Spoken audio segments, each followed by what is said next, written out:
Hi friends, ఈరోజు మీకు ఒక వింత జీవిని నేను పరిచయం చేయబోతున్నాను. ఒకవేళ దీని గురించి మీకు ముందే కనుక తెలిసినట్లయితే అసలు ఈ జీవి ఏంటి, దీని యొక్క పేరేంటి, దీని గురించి మీకు ఏం వివరాలు తెలుసో కామెంట్ బాక్స్లో తప్పకుండా షేర్ చేయండి. మరి ఆలస్యం చేయకుండా వీడియోలోకి వెళ్ళిపోదామా? చూస్తున్నారుగా ఫ్రెండ్స్, ఈ జీవి ఎంత స్మూత్గా, ఎంత సున్నితంగా, ఎంత తాజాగా ఉందో. అసలు ఇలాంటి జీవిని నేనైతే చూడడం ఇదే మొదటిసారి. మరి మీరు ఇంతకుముందు ఎక్కడైనా చూస్తుంటే ఖచ్చితంగా నాకు తెలియజేయండి. దీని వివరాలు తెలుసుకోవాలని నాకు చాలా చాలా ఇంట్రెస్టింగ్గా ఉంది. అసలు దీని తల చూసారా? తల బాగాన అసలు అక్కడ ఏముందో తెలియట్లేదు. దీనికి కళ్ళు ఉన్నాయా, ముక్కు ఉన్నదా, నోరు ఉందా కూడా తెలియట్లేదు. బట్ అది ఎంత స్వింగ్ చేస్తూ, ఎంత హ్యాపీగా, ఎంత స్మూత్గా ఆ యొక్క పరిసరాలను గమనిస్తూ తన యొక్క కదలికల్ని నియంత్రిస్తూ ఎంత హాయిగా స్మూత్గా సాగిపోతుందో చూడండి. ఇంత చిన్న జీవిలో ఆ సృష్టికర్త ఎలా సృష్టించాడు అనేటటువంటి ఒక అద్భుతాన్ని మనము ఆశ్చర్యాన్ని పొందొచ్చు. ఇక్కడ చూడండి, అది బురద మట్టిలో నుంచే వస్తుంది. మీరు బాగా గమనిస్తే తెలుస్తుంది స్పష్టంగా. అది బురద మట్టిలో నుంచే వస్తుంది, బురద దాటుకునే వస్తుంది. కానీ ఎక్కడా కూడా తన శరీరం పైన బురద కానీ అటువంటి ఆనవాళ్ళు కానీ ఏమాత్రం లేవండి. చాలా స్వచ్ఛంగా ఉంది, అంటే చాలా ప్యూర్గా ఉంది, చాలా క్లియర్గా ఉంది అని చెప్పొచ్చు. అంటే బురదలో పాకినంత మాత్రాన తనకు బురద అంటుకోవాలని రూల్ ఏమి లేదు ఇక్కడ.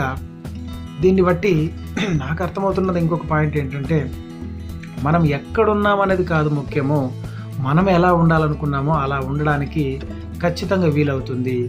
మరి దాని యొక్క దేహ దారుఢ్యాన్ని చూడండి, దేహ నిర్మాణాన్ని చూడండి ఎంత బాగుందో. అసలు ఆ తల భాగం చూడండి, నిజంగా పాము పడగలాగా ఉంది.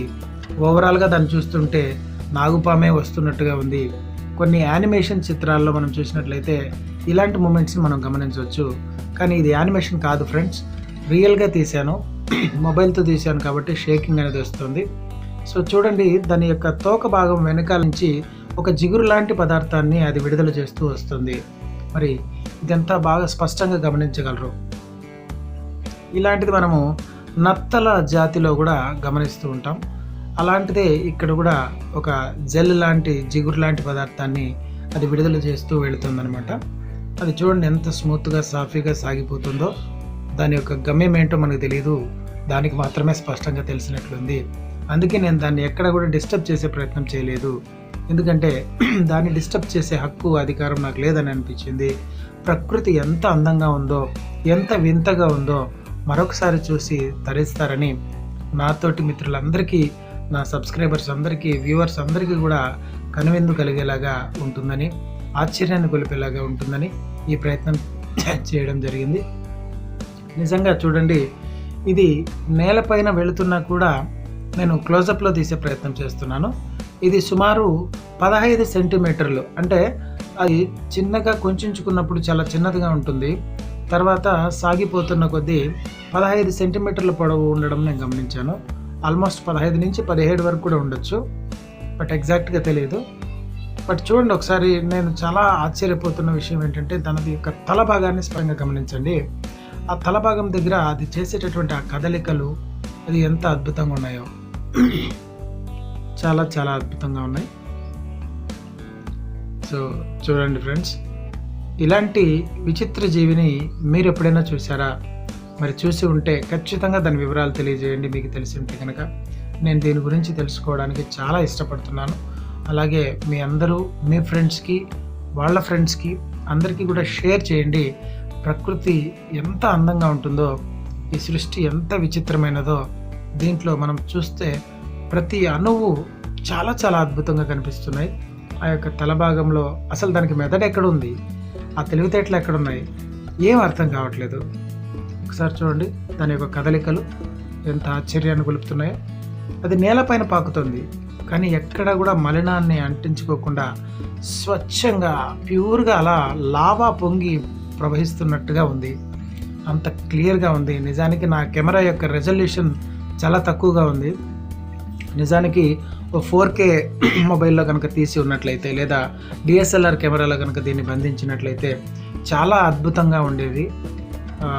బట్ ఏదో నా దగ్గర ఉన్న ఫెసిలిటీస్తో నేను ఇది షూట్ చేసే ప్రయత్నం చేశాను. బట్ చాలా బాగుంది, ఒకసారి గమనించండి ఫ్రెండ్స్. ఎంతసేపు చూసినా మళ్ళీ మళ్ళీ చూడాలనిపిస్తుంది. చిన్నపిల్లలకు చూపించద్దండి, భయపడ. సో ఒక బయాలజీ స్టూడెంట్స్ ఎవరైనా ఉంటే తప్పకుండా చూపించండి, వాళ్ళను కూడా అడగండి, వాళ్ళకి దీని గురించి ఏమైనా తెలుసేమో అని. తెలిస్తే ఖచ్చితంగా నాకు ఇన్ఫర్మేషన్ పాస్ చేయగలరని అనుకుంటున్నాను ఫ్రెండ్స్. ఇక్కడ నాగుపామే ఎదురుగా వస్తున్నంతగా ఉంది.